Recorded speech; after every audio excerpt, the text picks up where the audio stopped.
In this video, I give you a walking tour of Belén, the neighborhood where I've been living in Medellín. Not as spendy and touristy as Poblado, not as seedy and dangerous as Centro. The Goldilocks neighborhood of Medellín. I show you the public gym, Makes you feel like you're working out in a prison yard. discuss the cheap drugs, Cocaine is like $3 per gram, as far as I know. pick up some free booze, Aguardiente, and enjoy the very low cost of living. cold beer and a haircut for $6. I don't know if anyone's gonna ask me for David Beckham's autograph, but maybe they will.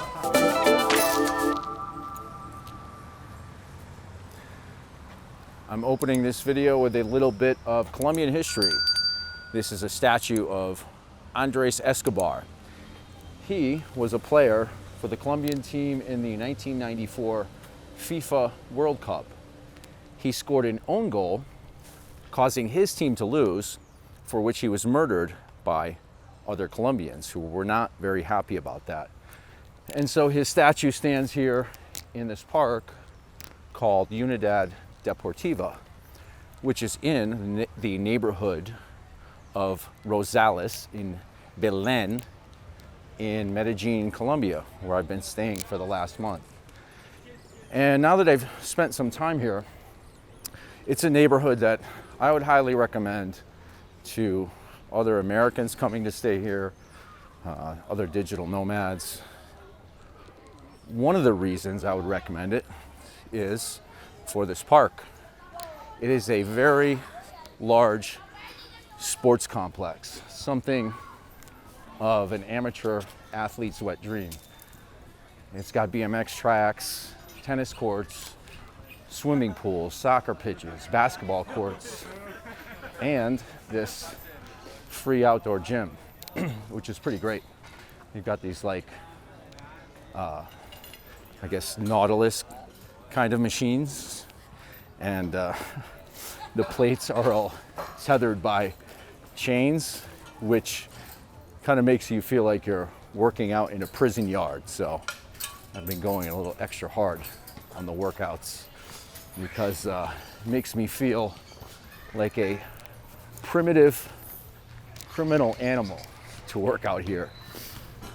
And the co-living space where I'm staying is right across the street. So that's been pretty great because as a digital nomad, it can be kind of hard to maintain diet and exercise.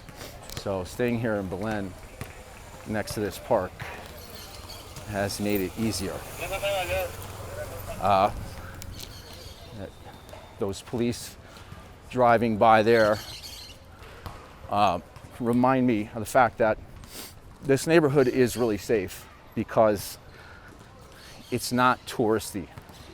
Poblado would be the neighborhood that most people stay in, and Poblado is where more of the tourist crime will happen, more of the pickpocketing, more of the Tinder hooker scams. But since Belén is still kind of a local neighborhood, it's like what Williamsburg, Brooklyn would have been in the early 90s. Not too many gringos here yet. Hasn't quite gentrified. So the upshot is that the pickpockets aren't targeting people here. So it's relatively safer than the more touristy areas and the more seedier areas like Centro. So I guess we could consider Belén like the Goldilocks neighborhood of Medellín. Not too hot, not too cold, just right down the middle. You know, it's not as spendy and touristy as Poblado, and not as seedy and dangerous as Centro. Some homie. You see, we even have these guys out in front of our co-living space that kind of protect the neighborhood, right? Protección. They watch over the cars. They're out here all day, like all hours of the day. They watch over the cars and the motorbikes. And it's a really neighborhoodly place. We're walking up towards a cafe that's kind of a centerpiece here in Belén. It's open 24 hours a day. And it's like a panaderia. It's like a, you know, they sell pastries and breakfast items, beer and coffee. And so it does make the neighborhood a little safer that there's a spot that's open 24 hours a day. And you'll see the cops hanging out here a lot. So the neighborhood's always populated at all hours. You're never out on the street alone, at least right in front of our co-working space there. So we're walking down towards a couple things. I'm going to show you the grocery store, just to show you what sort of normal domestic life is like here in Belén. And then I'm on my way to get a haircut. I've been rocking this Fat Bud's weed shop from Bangkok, Thailand for a little bit too long. So time to ditch the cap and cut the hair. And one great thing about this neighborhood is that it's flat. Medellín is one big valley, and a lot of the neighborhoods like Poblado and Envigado are way up there on very, very steep hills. But here in Belén, we're just west of the Medellín River, and it's still kind of like flat, low-lying land, so it's pretty easy to walk around here. Yeah, hola. And you'll see that the Colombians, they are pretty friendly. Colombian people around here are pretty friendly. Although about 5% of the population in this neighborhood speaks English. So if you are coming here, you'll want to bring your Spanish game or your Spanish translation app, because it's hard to get by here just with English. In fact, I was laughed out of that little store we just passed, trying to explain something to them in English. And yeah, they were not forgiving about my lack of command of the Spanish language. The one thing about this neighborhood that's, I wouldn't say it's super dangerous, but there are what's called river people here. And they're like homeless people that basically live alongside the riverbeds and canals. We're coming up on a tree house right now where one of these dudes lives. I'll show you what I mean, but yeah, these, I don't see anyone here now, but maybe. There are usually people camping out underneath the overpass there. So, is that dangerous? I mean, I don't know. I had similar homeless river people living right by my house in Culver City, California. So, it's about as dangerous as you would find in Los Angeles, I guess. Yeah, here's this, someone has made a home in the trunk of this tree up here. And so sometimes you'll see zombie river people walking around. They're zombies because of one of the pros and cons of this part of Medellín is that the cocaine is like $3 per gram. And yeah, there's this guy's house in the tree trunk. The cocaine in nearby Barrio Antioquia as far as I know, is $3 a gram. And yeah, so it's basically free. So the widespread availability of cheap drugs lends itself to zombied out, well, both locals and gringos. It's not uncommon to see zombied out, cracked out gringos walking around because of the availability, hyper availability of cheap coke. On my morning walks, I've counted up to 10 bags on a half an hour walk, up to 10 discarded bags of coke on the ground. It is super common here. But this neighborhood is, I would recommend it. If you want something not quite as touristy and spendy as Poblado, not quite as seedy as Centro, Belén is right down the middle.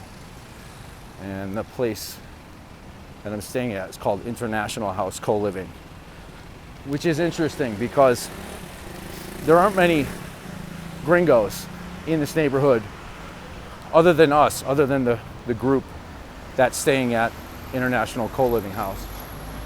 And so we're kind of a world unto ourselves over there. It's a very interesting mix of people coming through that place, and an environment that would make for a very good reality TV show. Some of the conflicts that go on there are pretty amusing. There's a gay dude who's had what he calls a boyfriend, who's basically a male prostitute. Every time the guy comes over,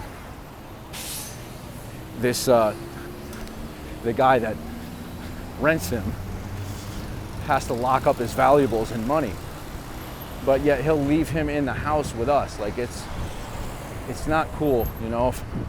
If guys in the house had hookers that we left roaming around, you know, cooking breakfast and shit in the shared kitchen, people would lose their shit.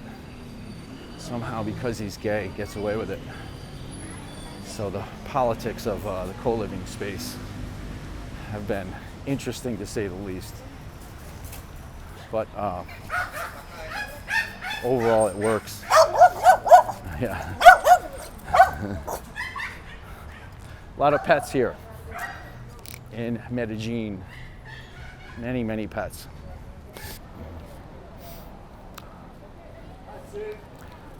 Now we're at the Éxito grocery store in the shopping mall just nearby. It's about a 7-minute walk from the co-living house.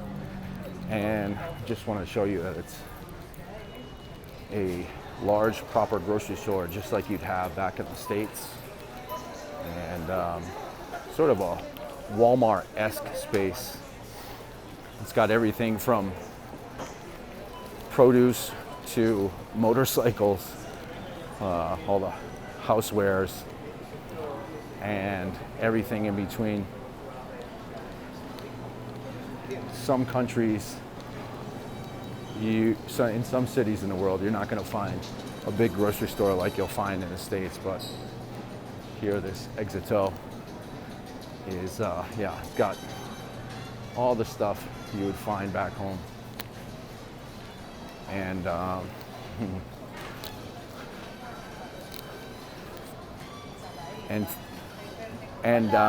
hola, aguardiente. Yeah, it's a week called Feria de las Flores, and so they are promoting aguardiente. Aguardiente. Yeah, which is like Colombian vodka. Where are you from? Estados Unidos. Los Angeles, California. ¿Y tú? From Medellín. Medellín. Okay. See, she says it properly. That's the proper way to pronounce Medellín. Medellín. Yeah. Yeah, very good. Muchas gracias. They don't do that every day, but it's a week of Feria de las Flores, a big festival here. And so the liquor companies have been giving away free booze. In fact, earlier there was a band in here with people salsa dancing in the middle of the grocery store. And this grocery store is inside of this big shopping mall.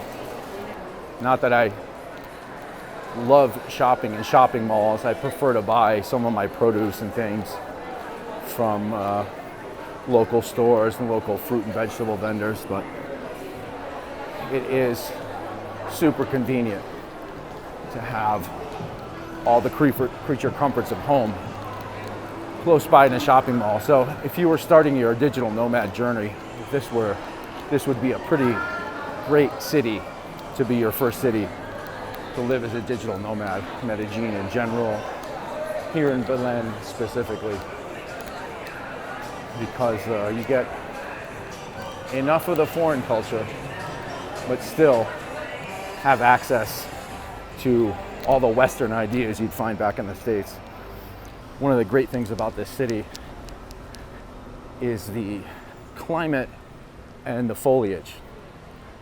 There is shade cover just about everywhere, and parks like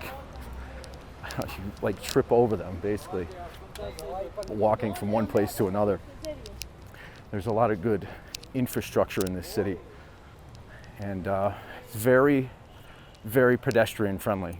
It's just really pleasant to walk around this city, and particularly in Belén, this part of the city.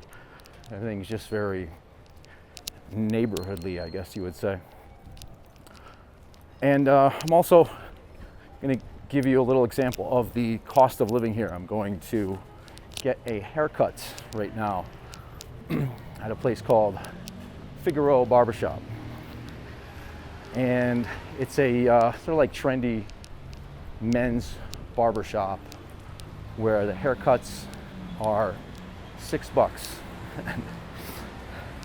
And as a bonus, they serve you a Budweiser ribbon can, which would cost $6 at any bar or restaurant in the States.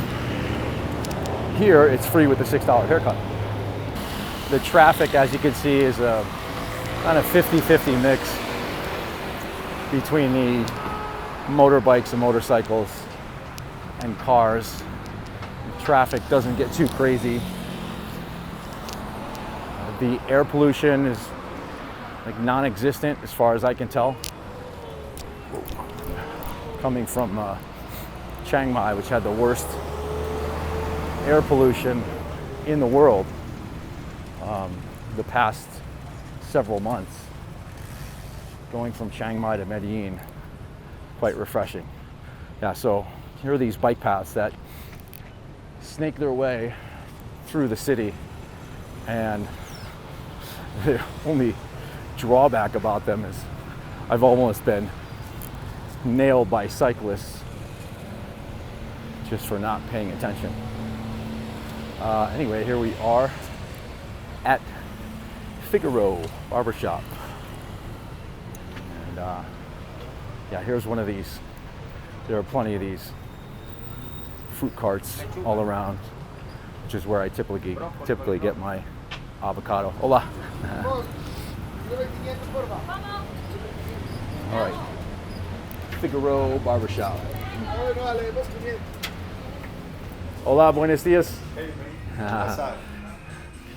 And this is Leo. Leo. Yeah, Leo. Leo. What's up? Good? What's happening? Good. And check him out. And he's even got the ring light set up for me. My reference photo. Ah, okay. Ah, yeah. Right. The same. To show my reference photo of David Beckham's haircut. I don't know if I'll get mistaken for the famous footballer, but to start. Cold beer and a haircut for $6.